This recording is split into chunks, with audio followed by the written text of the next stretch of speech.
Chez nous, quand tu as le passeport, tu as une seule passeport. Donc vous avez un seul passeport, vous, alors que les autres... le passeport camerounais.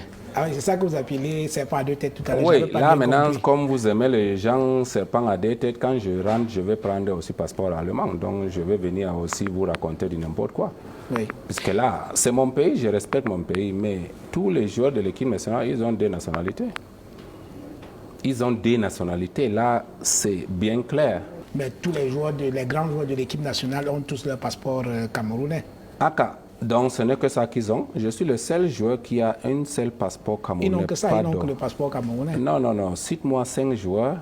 Roger Mila, c'est un grand joueur. Il est français. Bon, Samuel Eto'o, c'est un grand joueur. Espagnol. Bon, Jérémy, espagnol. Kameni, français. Tchedjou, français. Mais on parle de quoi? On parle Cameroun. Vous me demandez, je vous dis. Chacun a son passeport. Même Rigobert, il est français. Mais on parle de quoi? On parle au Cameroun, je suis au Cameroun.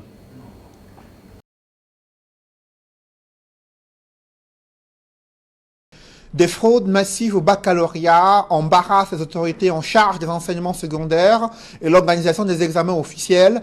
Presque personne ne s'exprime sur les dysfonctionnements ayant provoqué cette fuite massive de certaines épreuves du baccalauréat série et scientifique. Néanmoins, une enquête interne est en cours afin d'identifier ces circuits de fraude et les responsabilités. Évocation avec Joël Essengue et Guy Zogo. Le scandale de la fuite des épreuves au baccalauréat de l'enseignement général n'en finit plus de défrayer la chronique.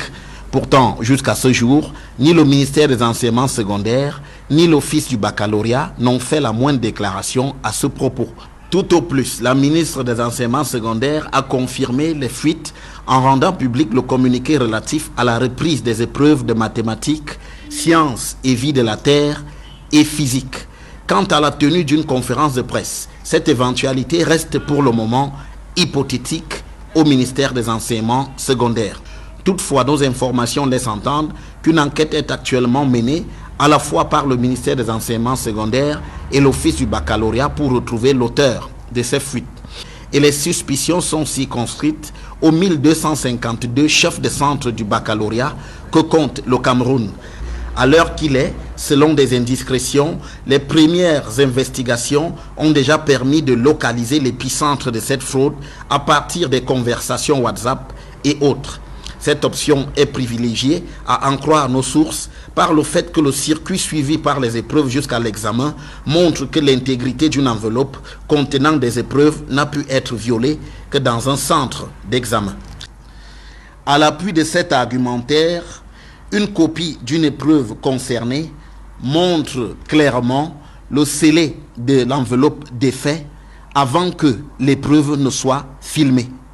En attendant d'y voir plus clair, c'est le retour au grand galop de l'eau aux examens, selon l'expression consacrée à ce phénomène de fraude qui s'était généralisé dans les années 90 au Cameroun.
À l'ouverture des travaux, la présentation de l'ordre du jour. Deuxième point, l'examen et adoption des recommandations de la commission consultative. Le secrétaire général de la communauté économique des États de l'Afrique centrale a tenu à rappeler le contexte particulier durant lequel se tiennent ces travaux. Cette session revêt une importance particulière dans l'histoire de la CAC, car elle a comme tâche principale de baliser la voie à l'achèvement de la première grande phase de la réforme institutionnelle de la CAC, à savoir l'entrée en vigueur du traité révisé et la mise en place de la commission. Après la minute de silence sollicitée par le ministre gabonais des Affaires étrangères, qu'il me soit permis de solliciter une minute de silence à la mémoire de tous les citoyens de la communauté qui ont perdu la vie dans cette période de crise sanitaire. Celui-ci a souligné la détermination qui anime les pays de la communauté. Fort de cette détermination, c'est l'occasion pour notre Conseil de préparer les actes décisifs à soumettre à la conférence en vue de matérialiser la réforme, notamment par l'entrée en vigueur du traité révisé de la CEAC et la mise en place de la commission de la CEAC. Après plusieurs reports dus à diverses contingences, les chefs d'État de la communauté économique des États de l'Afrique centrale vont donc se réunir ce 30 juillet, alors que cette région du continent fait face à de nombreux enjeux économiques, mais aussi sanitaires. Deux hommes d'État pour une discorde. À Kinshasa, Félix Tshisekedi et son Premier ministre Sylvestre Ilunga Ilunkamba ne cachent plus leur désaccord. Dernier épisode en date, le chef du gouvernement a demandé des explications au président sur des nominations dans l'armée par ordonnance, mais sans l'en informer. Alors du côté des membres du Front commun pour le Congo, la plateforme de l'ex-chef d'État Joseph Kabila, les éclaircissements se font attendre. Nous tirons la sonnette d'alarme pour que les uns et les autres jouent pleinement les rôles. Le président de la République, en tant que garant du bon fonctionnement des institutions, il a prêté serment de respecter de manière scrupuleuse la Constitution et cette Constitution doit être respectée. Un respect de la Constitution martelé dans les discours du Front commun pour le Congo dont est issu le Premier ministre, fidèle, parmi les fidèles de l'ancien président Kabila. La coalition entre FCC et camp présidentiel pourrait-elle exploser? Dans notre droit, le droit constitutionnel congolais, l'article 90 alinéa 2 prévoit qu'en cas d'empêchement du Premier ministre, son intérim est assuré par le membre du gouvernement qui a préséance. Et c'était le vice-premier ministre de l'Intérieur. C'est lui qui avait préséance.